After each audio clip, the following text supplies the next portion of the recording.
पसीने की सिहाई से लिखे पन्ने कभी कोड़े नहीं होते। पसीने की सिहाई से लिखे पन्ने कभी कोड़े नहीं होते। और जो करते हैं मेहनत दर मेहनत उनके सपने कभी अधूरे नहीं होते। हेलो एवरीवन, मैं आलोक स्वागत करता हूँ आप सभी का electrical with Alok YouTube channel पे।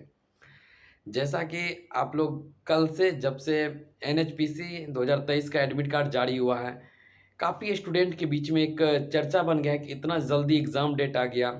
शायद किसी ने सोचा भी नहीं था और सभी को लग रहा था कि अगस्त में एग्ज़ाम होंगे और इतने जल्दी एग्ज़ाम शेड्यूल इनका किया गया। सभी बच्चे हैरान हैं और इनके लिए एक तैयारी सभी ने इस मोड में सोच के नहीं की थी कि एग्ज़ाम इतना जल्दी आएगा।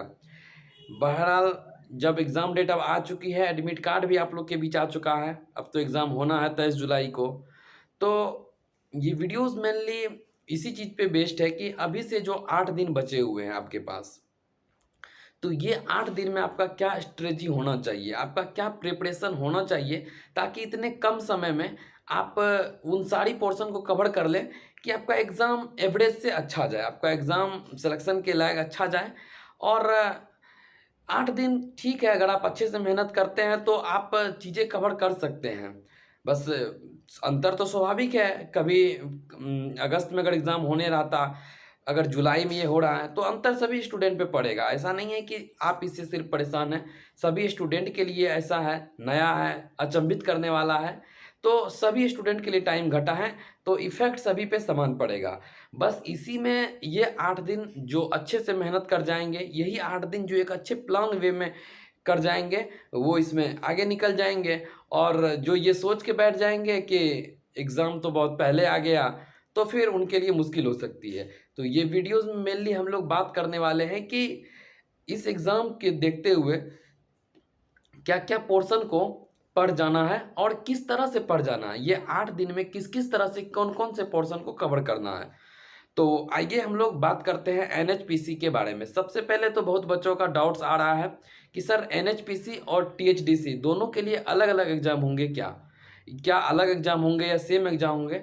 तो सबसे पहले मैं इस पे क्लियर करना चाहूँगा, एनएचपीसी और टीएचडीसी दोनों के लिए कॉमन पेपर लिया जाएगा। सिर्फ़ एक एग्ज़ाम होंगे दोनों के लिए। और जो बच्चे एनएचपीसी के लिए एलिजिबल है वो एनएचपीसी के कट ऑफ में आएँगे, और जो बच्चे टीएचडीसी और एनएचपीसी के लिए फुलफ़िल किए होंगे, जैसे उत्तराखंड के बच्चे, यूपी के बच्चे जो कि टीएचडीसी भी फुलफ़िल कर पाएँगे होंगे, तो उनके लिए अलग कट ऑफ निर्धारित होगा। आप मेनली एक एग्ज़ाम पे तैयारी कर रहे हैं, टीएचडीसी और एनएचपीसी दोनों के लिए सेम एग्ज़ाम है। आइए अब नेक्स्ट हम लोग की बात करते हैं कि इंटरव्यू भी है इसमें। बहुत बच्चे की भी डाउट है क्या इंटरव्यू भी है टीएचडीसी में?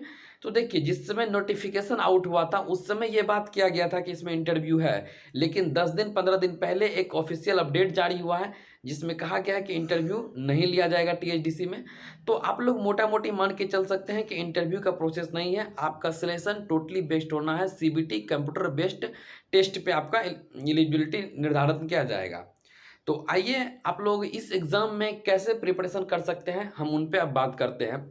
जैसा कि आप लोग को एनएचपीसी का सिलेबस पता होगा, टोटल 200 नंबर के पेपर होने हैं और 1/4 यानी 0.25 नंबर नेगेटिव मार्किंग है। प्रत्येक सही क्वेश्चन के लिए आपको 1 नंबर दिए जाएंगे और प्रत्येक गलत उत्तर पे आपको -0.25 मार्क दिए जाएंगे।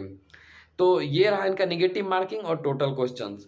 साथ ही साथ मैं आपको बता दूं कि इस 200 क्वेश्चन को 3 कैटेगरी में बांटा गया है।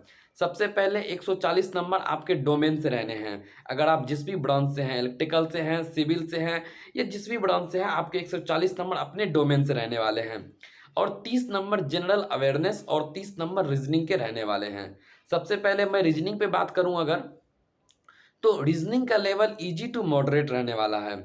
पिछले जो एग्जाम हुए हैं, जस्ट रिसेंट ईयर जो एग्जाम एनएचपीसी ने कंडक्ट कराए हैं, उसके भी रीजनिंग इजी टू मॉडरेट हैं। आप रीजनिंग कब बना सकते हैं अगर आप अच्छे से रीजनिंग के प्रैक्टिस किए हैं, या फिर आने वाले 8 दिनों में अगर आप क्विक रिवीजन करते हैं तो आप 30 में 25 प्लस या 27-28 रीजनिंग इजीली बना सकते हैं।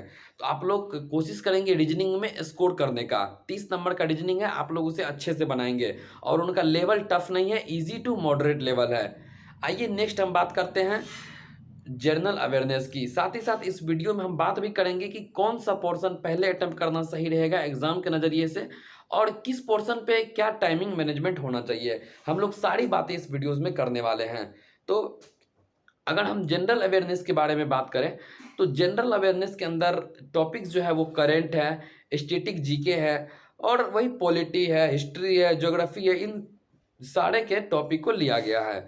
मोस्टली आप लोग इतने कम दिन में करंट को देखेंगे, स्टैटिक के पोर्शन को देखेंगे, ये दोनों इसमें काफ़ी ज़्यादा इंपॉर्टेंट हो जाते हैं। साथ ही साथ आप लोग को जब से परीक्षा वाली सीरीज प्रोवाइड करवाई जा रही है उसमें नॉन टेक में मैंने आप लोग को 6 वीडियो अभी तक अपलोड कर दिए हैं।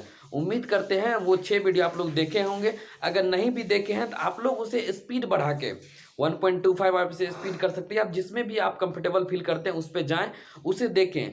वो स्टैटिक के लिए रामबाण है, स्टैटिक के क्वेश्चन वहीं से फ्रेम होने हैं और ये सीरीज हमारी परीक्षा तक चलती रहेगी, एसएससी जेई तक, तो और सारे पोर्शन कवर किए जाएंगे। मैं कोशिश करूंगा कि एग्जाम से पहले 3-4 वीडियोस या हो सके तो 6-7 वीडियो में अपलोड कर दूं स्टैटिक जीके का, जिससे स्टैटिक का एक अच्छा खासा पोर्शन आप कवर कर लेंगे। नेक्स्ट करंट की बात करते हैं। करंट आप कहाँ से पढ़ेंगे? तो मैं आप लोग को प्रिफर करूंगा कि एक बुक अभी उत्कर्ष आई हुई है मार्केट में, अर्धवार्षिकी करके, हाफ ईयरली, उसमें जनवरी से लेके जून जुलाई तक करंट दिया हुआ है। तो आप लोग उस बुक को ले, कम से कम 2023 के सारे करंट आप वहां से इकट्ठा कर सकते हैं। साथ ही साथ मैं आप लोग को रिकमेंड करूंगा कि आप लोग जाएं और 2022 का करंट यूट्यूब पे देखें। कोई ना कोई चैनल होगा जो कि 2022 के पूरे करंट को 2 घंटा 3 घंटा इस तरह से एक वीडियो में समेटा गया होगा, आप लोग वहां से भी उसे देखेंगे। तो आप लोग करंट में अगर इतना करते हैं तो बेस्ट रहेगा। 2022 के करंट को आप एक बार ओवरव्यू कर लेंगे किसी एक मैराथन वीडियो के थ्रू। दूसरा, आप 2023 के लिए वो अर्धवार्षिकी है, आप लोग उसे खरीदें और कोशिश करें कि इस तरह से अगर कोई वीडियोस आपको मिल जाए जिसमें कि 6 माह के करंट को या मंथली करके 6 वीडियोस में आपको अगर अवेलेबल हो तो आप लोग उसे देखेंगे और उस बुक को आप ले लेंगे। ज़्यादा कॉस्टली नहीं है, 60 या 80 रुपये की बुक आती है। आप लोग उसे जल्द से जल्द ले लें और अर्धवार्षिकी, क्योंकि करंट टीएचडीसी ने देखा गया है या एनएचपीसी के एग्जाम में भी करंट बहुत ज़्यादा पीछे से नहीं पूछते हैं। वो 1 साल रिसेंट बहुत ज़्यादा हो गया, 1 साल तक के पूछते हैं। तो जुलाई में एग्जाम हो रहा है तो जनवरी से जून तक का करंट तो इंपॉर्टेंट हो जाते हैं, तो आप लोग करंट वहां से कवर करेंगे। साथ ही साथ स्टैटिक के लिए मैंने बताया कि अगर आप लोग रोजगार विद अंकित वाटिका बुक खरीद लिए हैं तो अच्छी बात है, आप लोग उस बुक को पढ़ें। और मैं जितने भी पीडीएफ आप लोग को प्रोवाइड करवाया हूं या जितने भी वीडियोस अभी आप लोग के बीच आ गए हैं और कुछ वीडियोस जो कि एग्जाम से पहले तक आ जाएंगे, आप लोग उसे एक ना एक बार जरूर देख के जाएं। अगर आप लोग ने नहीं देखे हैं तो इसके कमेंट डिस्क्रिप्शन में वीडियोस के लिंक पिन कर दिए गए हैं, आप लोग वहां जाके देखेंगे उस वीडियो को। अब हम बात करते हैं डोमेन का। तो डोमेन में मैं मेनली इलेक्ट्रिकल के बारे में बात करूंगा इस वीडियो में। अगर इलेक्ट्रिकल के बारे में मैं बात करूं तो इलेक्ट्रिकल के बच्चे का एक डाउट है कि सर इलेक्ट्रिकल के अलावे भी कुछ मैकेनिकल के पेपर को ऐड किए गए हैं और इंजीनियरिंग ड्राइंग के बारे में। तो आप लोग को घबराना नहीं है, मैं इस वीडियो में उन सभी का सोल्यूशन भी लेके आया हूं कि आप लोग इंजीनियरिंग ड्राइंग कैसे कवर करेंगे। और सिर्फ टू द पॉइंट, मैं हमेशा एग्जाम ओरिएंटेड डेडिकेटेड बात करता हूं, मैं हमेशा एग्जाम ओरिएंटेड कंटेंट को लेके बात करता हूं। तो इंजीनियरिंग ड्राइंग का भी सोल्यूशन लाया गया है और साथ ही साथ जो भी मैकेनिकल के पोर्शन है इसमें, उन सभी के लिए आप लोग के पास एक अच्छा लाया गया है। आप लोग वीडियोस में बने रहे, मैं अंत में उसके बारे में बात करने वाला हूं। आइए हम लोग पहले इलेक्ट्रिकल के सब्जेक्ट के बारे में बात करते हैं। तो इलेक्ट्रिकल का सब्जेक्ट कुछ इस प्रकार है। नेटवर्क है। नेटवर्क में आप लोगों को मेनली जो भी बेसिक आप डीसी सर्किट का एनालिसिस पढ़े हैं, एसी सर्किट का एनालिसिस पढ़े हैं, साथ ही साथ बेसिक कंसेप्ट में आप लोग रेसिस्टेंस, इंडक्टेंस, कैपेसिटेंस, इन सभी का कॉम्बिनेशंस के बारे में पढ़ते हैं। और अगर हम लोग बात करें इसके अलावे केसीएल, केवीएल आप लोग के अच्छे से कमांड होना चाहिए। और एसी में जब आप लोग आते हैं तो आपको रेजोनेंस, क्वालिटी फैक्टर, बैंडविड्थ, इन सब पे अच्छा पकड़ होना चाहिए। और इनके अलावे आप इनके क्वेश्चन तो इसने पहले प्रैक्टिस कर ही चुके होंगे। मैं लास्ट में बात भी करूंगा टेस्ट सीरीज को किस वे में लगाएं और रिवीजन किस वे में कर रहे हैं। तो मेनली नेटवर्क में ये पोर्शन है, बेसिक कंसेप्ट है, डीसी एनालिसिस है, एसी एनालिसिस है। और आप लोग इसका एप्लीकेशन देख के रखेंगे कि एसी एनालिसिस में भी जो इंडक्टेंस है उसका क्या लैगिंग लीडिंग इफेक्ट है, quality factor, resonance, parallel circuit, series circuit, दोनों में आप लोग ये सब देख के रखेंगे। आइए नेक्स्ट हम लोग बात करते हैं मेजरमेंट का। मेजरमेंट में आप लोग को बेसिक ऑफ मेजरमेंट तो है ही, साथ ही साथ ज़्यादा फोकस करना है आपको मेजरमेंट ऑफ रेसिस्टेंस, जिसके लिए जो भी एसी ब्रिजेज, डीसी ब्रिजेज, ये दोनों आप लोग देख के जाएंगे। साथ ही साथ सीआरओ, आने वाले रिसेंट एग्जाम में सीआरओ के वेटेज अब बढ़ते जा रहे हैं, क्योंकि अब इलेक्ट्रॉनिक्स इंस्ट्रूमेंट की ओर हम लोग मूव कर रहे हैं, तो सीआरओ आप लोग स्पेशल देख के जाएंगे।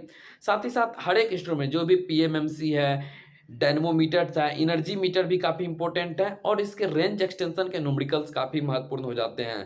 तो आप लोग रेंज एक्सटेंशन के न्यूमेरिकल भी देखेंगे।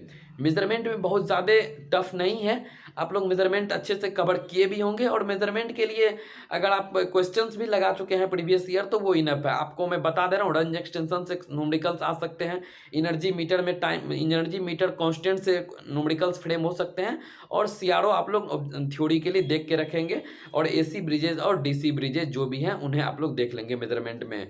मैं स्पेशल फोकस करना चाहूँगा एनएचपीसी और टीएचडीसी के एग्जाम को लेके पावर सिस्टम के पोर्शन पे, क्योंकि आपको पता है एनएचपीसी नेशनल हाइड्रो पावर, ये हाइड्रो पावर जनरेट करने वाली कंपनी है, तो इसीलिए आप लोग जनरेशन पोर्शन में एचपीपी को काफ़ी अच्छे से पढ़ के जाएंगे। एचपीपी हो गया, टीपीपी, एनपीपी, जो भी जनरेशन का पार्ट है उन्हें आप लोग काफ़ी बारीकी से कवर करेंगे, क्योंकि ये ओरिएंटेड ही इसी वर्क के लिए, इनका वर्क ही है पावर जनरेट करना, तो आप लोग इस पे कुछ स्पेशल अटेंशन देंगे अपना पावर जनरेशन पे। और उसके अलावा फिर ट्रांसमिशन और डिस्ट्रीब्यूशन के कॉन्सेप्ट जो नॉर्मल आप पढ़ते हैं हर एक एग्जाम के लिए वो सेम रहेगा। वेटेज देना है किसे, जनरेशन पोर्शन में, और वो भी हाइड्रो पावर प्लांट को ज़्यादा वेटेज देना है। आइए नेक्स्ट हम लोग बात करते हैं इलेक्ट्रिकल मशीन की। अगर हम लोग इलेक्ट्रिकल मशीन के बारे में बात करें तो इनमें भी सिर्फ जेन्युइन टॉपिक है, सिलेबस बिल्कुल कॉम्पैक्ट है, आप लोग घबराएं नहीं, जेन्युइन टॉपिक है। डीसी मशीन है, इसके अंदर आपको डीसी जनरेटर और डीसी मोटर, जो भी आप अभी तक इनके कंसेप्ट पढ़े होंगे, कैरेक्टरिस्टिक्स पढ़ते हैं, टाइप्स पढ़ते हैं इन सभी के, और मैंने पिछले वीडियोज़ में बताया भी है इलेक्ट्रिकल मशीन के कुछ इंपॉर्टेंट टॉपिक। अगर आपने उसे नहीं देखा है तो मैं उसका भी, उस वीडियोज़ का लिंक इस डिस्क्रिप्शन में पिन कर दूंगा, आप लोग वहां से देखेंगे। मैंने पावर सिस्टम पे भी कुछ इंपॉर्टेंट टॉपिक सेलेक्ट करके आप लोग को बताए हैं, बहुत छोटा छोटा वीडियो है, मैं उनके भी वीडियोज़ के लिंक डिस्क्रिप्शन में दे दूंगा, आप लोग उसे देख लेंगे। मेजरमेंट हो गया, नेटवर्क हो गया, इलेक्ट्रिकल मशीन में हम बात कर रहे थे डीसी मशीन की, साथ ही साथ आप लोग इंडक्शन मशीन और सिंक्रोनस मशीन, ये दोनों इसलिए भी इंपॉर्टेंट हो जाते हैं क्योंकि आपको भी पता है कि सिंक्रोनस मशीन से अल्टरनेटर आते हैं, जो कि हम लोग पढ़ते हैं टर्बो अल्टरनेटर और हाइड्रो अल्टरनेटर, जिसमें हम लोग सिलेंड्रिकल टाइप और सेलियन टाइप के रोटर यूज करते हैं, तो इसीलिए आप लोग अल्टरनेटर के टाइप्स को अच्छे से पढ़ेंगे सिंक्रोनस मशीन में। और आप लोग इंडक्शन मशीन के जेन्युइन क्वेश्चन देखेंगे, डीसी मशीन के, साथ ही साथ ट्रांसफार्मर, ट्रांसफार्मर जो भी आप सिंगल फेज पढ़े हैं, 3 फेज से क्वेश्चन उतने नहीं आते हैं, सिलेबस में मेंशन है, बट चाहे तो आप उसे इग्नोर कर सकते हैं क्योंकि समय आपके पास कम है, तो आप सिंगल फेज ट्रांसफार्मर के कंसेप्ट देख के जाएंगे। डीसी जनरेटर, डीसी मशीन के जो भी जेन्युइन कंसेप्ट है आप उसे देखेंगे, सिंगल फेज ट्रांसफार्मर पे आप फोकस करेंगे, इंडक्शन मोटर पे आप फोकस करेंगे, और सिंक्रोनस मशीन में आप लोग अल्टरनेटर पे ज़्यादा फोकस करेंगे, क्योंकि पावर जनरेशन में अल्टरनेटर का एक बहुत बड़ा अहम रोल है। अब हम लोग नेक्स्ट बात करते हैं इलेक्ट्रॉनिक्स पोर्शन में। तो एक अच्छी बात क्या है कि इलेक्ट्रॉनिक्स में ना ही डिजिटल है ना ही आपके लिए पावर इलेक्ट्रॉनिक्स है, आपको सिर्फ बेसिक इलेक्ट्रॉनिक्स पढ़ के जाने हैं। और बेसिक इलेक्ट्रॉनिक्स में मैं आपको अगर टॉपिक बताऊं तो आप लोग पीएन जंक्शन डायोड देखेंगे, आप लोग बेसिक्स ऑफ सेमीकंडक्टर फिजिक्स देखेंगे, जिसके अंदर आप लोग जर्मेनियम क्रिस्टल पढ़ते हैं, सिलिकॉन क्रिस्टल पढ़ते हैं, ये सब आपको वहां से देखना है। साथ ही साथ आप लोग PN junction diode, zener diode, इन दोनों का कैरेक्टरिस्टिक्स के साथ साथ एप्लीकेशन भी आप लोग याद रखेंगे, क्योंकि ये दोनों काफ़ी महत्वपूर्ण है। साथ ही साथ स्पेशल डायोड में जब हम बात कर रहे हो तो उसके सिंबल आपको याद होने चाहिए, जैसे पिन डायोड है, शॉटकी डायोड है, सॉकले डायोड है, एलईडी है, फोटो डायोड है, सोलर सेल है, इन सभी के सिंबल और इन सभी के एप्लीकेशन, कौन फॉरवर्ड बायस कौन रिवर्स बायस में वर्क करता है, ये आपके कमांड होना चाहिए। मैं बेसिक इलेक्ट्रॉनिक्स का शॉर्ट नोट्स टेलीग्राम पे अपलोड कर दिया हूँ, आप लोग वहाँ से जाके बेसिक इलेक्ट्रॉनिक्स का शॉर्ट नोट देख सकते हैं, वो बहुत कम्पैक्ट है और टू द पॉइंट उसमें सिर्फ मेंशन किया गया है, तो बेसिक इलेक्ट्रॉनिक्स का शॉर्ट नोट्स भी इस वीडियो में दिया गया है। साथ ही साथ अगर आप चाहते हैं तो आप बस एससीआर का बेसिक देख लेंगे, क्योंकि एससीआर भले पावर इलेक्ट्रॉनिक्स का टॉपिक है बट कई बार उन्हें एग्जाम में पूछते देखा गया है। जैसे बेसिक ऑफ एससीआर में आप बात कर सकते हैं, ट्रिगरिंग मेथड हम लोग देखते हैं, साथ ही साथ कितने लेयर हैं, कितने जंक्शन है, कितने टर्मिनल है, इन सब चीज़ से रिलेटेड आप चीज़ देखेंगे। और रेक्टिफायर में आप लोग half wave rectifier, full wave rectifier के दोनों ब्रिज और सेंटर टैप, इन सभी के जो भी पैरामीटर है, RMS value, average value, transformer utilization factors हैं, रिपल फैक्टर है, फॉर्म फैक्टर है, पीआईवी है, पीक इनवर्स वोल्टेज, ये सभी आप लोग देखेंगे। तो सिर्फ और सिर्फ आपको बेसिक इलेक्ट्रॉनिक्स कवर करना है, ना ही आपको डिजिटल कवर करना है, ना ही पावर इलेक्ट्रॉनिक्स। और अगर डिजिटल में आप लोग को पहले से क्लियर होगा कि नंबर सिस्टम आप लोग को पहले से क्लियर होगा डिजिटल में, साथ ही साथ लॉजिक गेट, ये बहुत छोटे टॉपिक है, 15-20 मिनट की टॉपिक है। आप लोग लॉजिक गेट याद कर लेंगे, कौन सा लॉजिक गेट किसका है, और साथ ही साथ बाइनरी नंबर सिस्टम आप लोग याद रखेंगे। बस इतने आपके मेन कोर पेपर से है। बस 5 ही सब्जेक्ट है। सब्जेक्ट टोटली एसएससी को फॉलो कर रहा है, क्योंकि कुछ भी नया ना ही आपको माइक्रो प्रोसेसर पढ़ने हैं, ना ही माइक्रो कंट्रोलर पढ़ने हैं, और ना ही आपको कंट्रोल सिस्टम पढ़ना है। सब्जेक्ट बहुत छोटा है, इलेक्ट्रिकल मशीन है, नेटवर्क है, पावर सिस्टम है, मेजरमेंट है और बेसिक इलेक्ट्रॉनिक्स है। इतने के बाद 3 एक्स्ट्रा टॉपिक इस बार ऐड किए गए हैं। पिछली बार एनएचपीसी के एग्जाम में जनरल इंजीनियरिंग 30 नंबर का रखा गया था, 30 क्वेश्चन जनरल इंजीनियरिंग से थे, जो कि इस बार हटा दिया गया है। उसके जगह पे इंजीनियरिंग ड्राइंग लाया गया है, प्रॉपर्टीज ऑफ मैटर और हाइड्रोडायनेमिक्स लाया गया है। आप लोग को भी पता है, मैं बार बार बोल रहा हूँ, ये हाइड्रो पावर रिलेटेड कंपनियां हैं, तो इनमें हाइड्रोडायनेमिक्स भी ऐड कर दिया गया है कि उनसे क्वेश्चन पूछे जाएंगे। सबसे पहले मैं प्रॉपर्टीज ऑफ मैटर की बात करूं तो इसके अंदर आप लोग को पढ़ना है विस्कोसिटी को लेके। विस्कोसिटी से जितने भी कॉन्सेप्ट हैं, इनके मेजरमेंट के लिए इनका एसआई यूनिट क्या है ये देखेंगे। साथ ही साथ टेम्परेचर वेरिएशन और विभिन्न एरिया वेरिएशन का इससे रिलेशन देखेंगे, यानी कि बेसिक्स ऑफ विस्कोसिटी आप लोग देखेंगे। साथ ही साथ इलास्टिसिटी भी देखेंगे, स्ट्रेस और स्ट्रेन, जो कि मैकेनिक्स में भी हम लोग नॉर्मली इसे देखते हैं। तो आप लोग प्रॉपर्टीज ऑफ मैटर में इलास्टिसिटी देखेंगे, स्ट्रेस और स्ट्रेन के बारे में देख के जाएंगे, विस्कोसिटी को देख के जाएंगे। साथ ही साथ अगर हम बात करें प्रेशर के बारे में आप लोग देखेंगे, और वेरिएशन ऑफ पैरामीटर, सारे का वेरिएशन ऑफ पैरामीटर की चेंजेस होने से, टेम्परेचर में चेंजेस होने से क्या क्या फर्क इन पे पड़ रहा है। सरफेस टेंशन को आप लोग देख के जाएंगे। ये सब कुछ प्रॉपर्टीज ऑफ मैटर के इंपॉर्टेंट पॉइंट है जो आप लोग कवर करेंगे, बहुत ज़्यादा नहीं है। मैंने क्या क्या बोला, elasticity, viscosity, stress and strain, साथ ही साथ प्रेशर, सरफेस टेंशन, ये इनफ टॉपिक है, इनके आप लोग बेसिक देख के जाएंगे।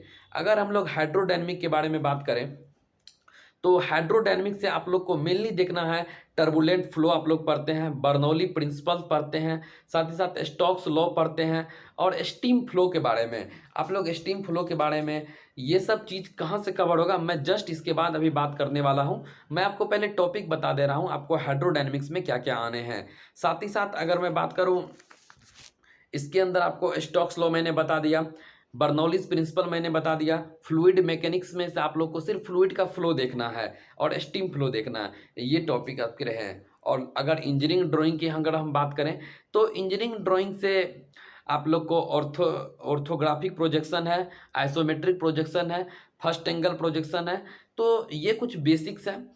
सबसे पहले मैं बता दूं आपको, इंजीनियरिंग ड्राइंग से मुश्किल से 4 से 5 सवाल रहने हैं, और प्रॉपर्टीज ऑफ मैटर से भी 4 से 5 सवाल। 140 क्वेश्चन जो आपके डोमेन से हैं, उसमें उम्मीद है कि 100 से लेके 110-15 तक आपके इलेक्ट्रिकल से सवाल रहने हैं, और फिर वही 20 से 25 सवाल, ज़्यादा से ज़्यादा 20 से 25 सवाल आपके इन तीनों पोर्शन से रहने हैं। तो इलेक्ट्रिकल के जितने भी सब्जेक्ट हैं, मैं उसमें एस्टिमेशन, कोस्टिंग और यूटिलाइजेशन के कुछ कुछ टॉपिक ऐड करने वाला हूं। जैसे एस्टिमेशन कोस्टिंग में हाईलाइटेड है IE rules, Indian electricity rules को हाईलाइटेड किया गया है। आप लोग आईई रूल्स अगर नहीं देखे हैं तो उनका पीडीएफ टेलीग्राम पे अपलोड भी है, साथ ही साथ उनके वीडियोस मैं इस डिस्क्रिप्शन में पिन कर दूंगा, आप लोग वहां से देख लेंगे। बहुत छोटा वीडियो है, 7 मिनट 8 मिनट का वीडियो है, आप लोग उसे देख के वीडियोस में ही याद करेंगे आईई रूल्स। साथ ही साथ अर्थिंग से नॉर्मल कॉन्सेप्ट है, वेल्डिंग से है, हीटिंग से है। यूटिलाइजेशन में आप लोग इल्यूमिनेशन को थोड़ा अच्छे से देख के जाएंगे, 1 स्टेप न्यूमेरिकल इल्यूमिनेशन में फ्रेम हुए हैं, तो आप लोग इल्यूमिनेशन देखेंगे, और एस्टिमेशन कोस्टिंग के अंदर आप लोग आईई रूल्स को देख के जाएंगे। नेक्स्ट, इंजीनियरिंग ड्राइंग के लिए मैं एक क्वेश्चंस, सभी टॉपिक्स के कुछ सेलेक्टेड और फेमस क्वेश्चन जो मैं के पीडीएफ मैं इस टेलीग्राम ग्रुप पे फिर से डाल दूंगा, आप लोग वहां से जाएंगे और क्वेश्चंस याद करने की कोशिश करेंगे, क्योंकि इतना कम समय में अगर आप समझने जाएंगे तो शायद लॉन्ग प्रोसेस हो जाएगा। तो उसके कुछ कुछ हर एक टॉपिक के सिलेक्टेड क्वेश्चन है, वही 50 से 70 क्वेश्चन होंगे, 60 to 70 क्वेश्चन हैं, आप लोग उसे याद कर लेंगे। मैं उसका पीडीएफ विद आंसर अपलोड कर दूंगा टेलीग्राम चैनल पे। अगर हम प्रॉपर्टीज ऑफ मैटर इनके लिए मैं बात करूं तो मेरे नज़रिए से बेस्ट रहेगा कि आप लोग यूट्यूब पे जाएं और टॉपिक सर्च कर लें, स्ट्रेस स्ट्रेन। अगर आपके पास कोई बुक्स हैं तो सही है, अन्यथा मैं एक पीडीएफ आप लोग को अपलोड करूंगा प्रॉपर्टीज ऑफ मैटर से संबंधित। आप लोग वहां से सारे का यूनिट और रिलेशन देख लेंगे। लेकिन बेस्ट रहेगा अगर आप किसी भी मैराथन सेशन को ले लेते हैं प्रॉपर्टीज ऑफ मैटर पे, तो वो आपको बेस्ट रहेगा, आप उसे अच्छे से याद रख पाएंगे। नेक्स्ट बात आती है टेस्ट सीरीज की। टेस्ट सीरीज आप लोग बेसिक कोर पेपर के लिए जो लगाए हैं अभी तक वही काफ़ी है। साथ ही साथ आप लोग अभी भी एनएचपीसी के जो भी टेस्ट अवेलेबल है, आप लोग जहां भी उसके टेस्ट लगाते हैं, टेक्स्ट बुक हो या अदर भी प्लेटफॉर्म पे, आप लोग डेली वो टेस्ट लगाएंगे। आपका प्रिपरेशन अभी से प्लान क्या होना चाहिए? आपका प्रिपरेशन का प्लान होना चाहिए कि आप लोग डेली एक सब्जेक्ट को कवर कर रहे हैं। आपके पास 8 दिन है, आपके पास सब्जेक्ट भी 7-8 हैं। तो आप लोग कोशिश करें एक दिन पूरा नेटवर्क पढ़ जाएं, एक दिन पूरा मशीन को देख जाएं, एक दिन नेटवर्क, एक दिन मशीन, एक दिन पावर सिस्टम, इसी तरह से एक एक दिन करके आप लोग 6 सब्जेक्ट को देख जाएं। साथ ही साथ एक टेस्ट सीरीज आप डेली शाम में लगाएं। आप लोग कोशिश करें सुबह के टाइम में रिवीजन करने का और शाम के टाइम में आप लोग टेस्ट सीरीज लगाने का। टेस्ट सीरीज और उसके सॉल्यूशन आप लोग लगाते जाएंगे। तो ये थे आपके एक प्रिपरेशन प्लान कि क्या होना चाहिए इस 8 दिन में। मैं आप लोग को बोलूँगा कि आप लोग अभी अब कुछ नया पढ़ने के लिए ना जाए तो बेहतर होगा। आपने जितना अभी तक पढ़ा है उन्हें रिवीजन करें, क्योंकि जो पढ़ा है उनसे क्वेश्चन ना छूटे, ये काफ़ी ज़रूरी है। और आप लोग उम्मीद करते हैं पूरा कोर पेपर तो अपना पढ़े होंगे, तो आप लोग पेपर को रिवीजन कर लें एक बार, क्योंकि एग्जाम से पहले आपके रिवीजन अगर रहते हैं तो आपका कॉन्फिडेंस हाई रहता है। तो आप लोग नया कुछ कवर करने के बजाय मेरा सजेशन रहेगा कि आप लोग जो भी टॉपिक्स अभी तक पढ़े हैं उसे रिवीजन करें, उनके क्वेश्चंस को आप लोग देखें, उन्हें याद करने की कोशिश करें, और उसके बाद अगर आपको समय मिल रहा है तो आप नए टॉपिक और मूव कर सकते हैं। लेकिन पहले आप इसे इतना कंप्लीट कर लेंगे। साथ ही साथ क्वेश्चन प्रैक्टिस की भी मैंने बात कर ली, और आपका डेली शेड्यूल क्या होना चाहिए इस बारे में मैंने भी यहाँ बात कर लिया है। आइए आप लोग को नेक्स्ट मैं इसके बारे में बताऊंगा। एक छोटा सा पोर्शन इसमें है हाइड्रोडायनेमिक्स, जिसका कि मैंने ब्रीफ बताया। इसके क्वेश्चन से रिलेटेड अगर मैं बात करूं तो आप लोग यूट्यूब पे जाएंगे और सर्च करेंगे हाइड्रोडायनेमिक्स इंपॉर्टेंट कंसेप्ट, आपको एक वीडियोस आएगा, आप लोग उन्हें देखने की कोशिश करेंगे। कोशिश करूंगा मैं उसका लिंक इस डिस्क्रिप्शन में डाल दूं, ताकि आप लोग को ज़्यादा समय ना लगे खोजने में, आप लोग उसे देख पाएंगे, या मैं अपने टेलीग्राम ग्रुप पे शेयर कर दूंगा। तो आप लोग का प्रिपरेशन प्लान अभी से होना चाहिए। आप लोग डेली एक सब्जेक्ट को टारगेट करेंगे, आज इसके पूरे कंसेप्ट को देख जाने हैं, रिविजन कर जाने हैं। साथ ही साथ सेकेंड हाफ में आप एक टेस्ट सीरीज लगाएंगे। दूसरे नेक्स्ट डे आप लोग नेक्स्ट पेपर को लेंगे, पढ़ेंगे, और आप उसके क्वेश्चंस लगाएंगे, आप टेस्ट सीरीज लगाएंगे। तो आपका प्लान यही होना चाहिए, सुबह उठने से लेके पहले सब्जेक्ट खत्म करने हैं, फिर एक टेस्ट सीरीज लगाने हैं और टेस्ट सीरीज का सॉल्यूशन करना है। अगर आप इतने करते हैं 7 दिन तक, 7 डेज करते हैं, तो आप इलेक्ट्रिकल के सारे पेपर को कर जाएंगे कवर, और साथ के साथ टेस्ट सीरीज आप लगा जाएंगे, जो कि एग्जाम के टाइम में एक बूस्टर की तरह काम करेगा आपके लिए। और एग्जाम के टाइम में एग्जाम बूस्टर काफ़ी ज़रूरी हो जाता है, ये लास्ट टाइम आपकी एनर्जी को काफ़ी बढ़ाएगा। तो उम्मीद करते होंगे एनएचपीसी, जेई और टीएचडीसी दोनों से रिलेटेड आप लोग को काफ़ी कुछ समझ में आया होगा। और साथ ही साथ इतने कम दिन जो आप लोग घबराए हुए थे एग्जाम डेट को लेके, उनको देखते हुए भी कंटेंट और साथ ही साथ प्रिपरेशन प्लान के बारे में इस वीडियो में आप लोग को काफ़ी कुछ क्लियर हुआ होगा। तो उम्मीद करते हैं आप लोग तैयारी जी जान से लगाएंगे। और साथ ही साथ मैं एक इन्फॉर्मेशन भी दे दूं कि हमारा जो अभी डेली टारगेट एसएससी को लेके चल रहा है, वो 2-3 दिन अब डिले से चलेगा, क्योंकि अभी सारे बच्चे एनएचपीसी को लेके फोकस हैं। तो एनएचपीसी को फोकस है, आप लोग एनएचपीसी दे के आएँ, उसके बाद टोटली हम लोग एसएससी को डेडिकेट हो जाएंगे। तो अभी वो डेली टारगेट के वीडियोज़ 1-2 दिन डिले पे आएंगे। आप लोग अभी एनएचपीसी को टारगेट करें, ये एग्ज़ाम एक बार ख़त्म हो जाते हैं, उसके बाद हम लोग उस सीरीज को कंटिन्यू करेंगे। तो ठीक है, आप लोग अपनी तैयारी को जारी रखेंगे, यही सोच के पढ़ेंगे कि हमें बस यही 8 दिन पढ़ाई करना है। अगर 8 दिन हमने अच्छे से पढ़ाई कर ली तो फिर हमें पढ़ाई नहीं करनी है, ये आपको अच्छा मोटिवेशन देगा। तो मिलते हैं हम लोग नेक्स्ट वीडियो में नए टॉपिक के साथ। आपको जो भी दिक्कतें आएंगी, आप हमें एनएचपीसी से रिलेटेड एग्जाम में किसी भी दिक्कत आए, आप हमें टेक्स्ट करेंगे, कमेंट करेंगे वीडियोस पे, और टेलीग्राम पे मैसेज करेंगे ग्रुप में। तो उम्मीद करते हैं आप लोग अच्छे होंगे, तैयारी को जारी रखते हैं। मिलते हैं हम लोग नए वीडियो में नए टॉपिक के साथ, तब तक के लिए धन्यवाद।